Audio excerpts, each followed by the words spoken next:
वडोदरा की जनता काफी वक्त से सड़क पर खुले घूमने वाले कुत्तों के आतंक से परेशान है। तब आपको बता दें कि राज्य सरकार की ओर से महानगर पालिकाओं को 100 दिन में सड़क पर घूमने वाले कुत्तों की गिनती करने का आदेश दे दिया है। वडोदरा महानगर पालिका जीपीएस सॉफ्टवेयर से कुत्तों की गिनती करने वाली है।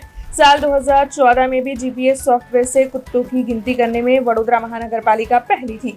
जब आपको बता दें कि शहर में सड़क पर खुले घूमने वाले कुत्तों के काटने के रोजाना ही 35 केस सामने आ रहे हैं। हर साल तकरीबन 12,000 कुत्तों के काटने के केस सामने आते हैं। तब साल 2014 की गिनती के मुताबिक वडोदरा में 40,000 जितने सड़क पर खुले घूमने वाले कुत्ते थे। 10 साल में 80,000 जितने श्वान का रसीकरण किया गया है, वैक्सीनेशन किया गया है।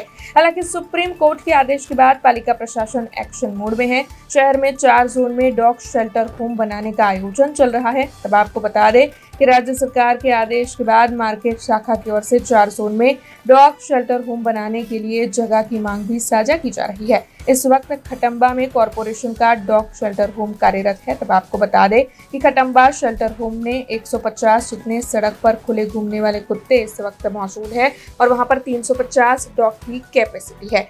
ऐसे में इस मामले में ज्यादा जानकारी मार्केट सुप्रिंटेंडेंट डॉक्टर विजय पंचाल की ओर से दी गई है। नामदार सुप्रीम कोर्टના આદેશ મુજબ રાજ્ય સરકાર દ્વારા ગુજરાત રાજ્યની તમામ મહાનગરપાલિકા, નગરપાલિકા તેમજ ગ્રામ પંચાયત તમામને એબીસી પ્રોગ્રામના અમલીકરણ કરતા અગાઉ ડોગ સેન્સસ કરવા માટે આદેશ કરવામાં આવેલ છે। આ બાબતે વડોદરા મહાનગરપાલિકા દ્વારા જે એબીસી રૂલ્સ 2001 જ્યારે અમલીકરણ થયું હતું એના ભાગરૂપે જ ગુજરાત રાજ્યમાં સૌ પ્રથમ વખત ડોગ સેન્સસ 2014માં કરવામાં આવેલું હતું।